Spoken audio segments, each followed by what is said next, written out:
ens ajuda que tots ens preparem per quan vingui el papa i que realment és una església, és un país, Catalunya, que organitza les coses bé. Ha quedat impressionat a la missa d'aquest matí, ha sigut una missa molt ben participada, a la vegada, doncs, això, a mi mateix aquest concert ha quedat també molt impressionat, i que li agrada molt la música, i realment esperem que demà també creiem diverses coses.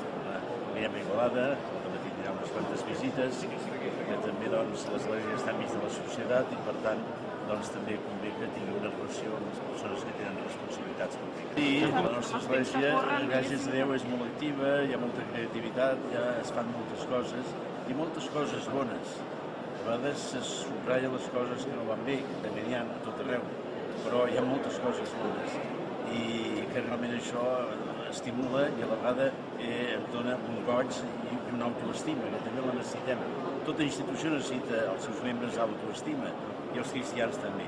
Realment aquest seria del nostre país, de Catalunya, aquest seria de la nostra ciutat de Barcelona, per exemple, si no hi hagués les parròquies, si no hi haguessin tots els cristians, els religiosos consolat, per exemple. Sí, seria un país interessant, bonic, però seria pobre. Hi hauria moltes institucions que treballarien, però faltarien totes aquestes que són d'església, que estem fent un servei peruà de la nostra societat.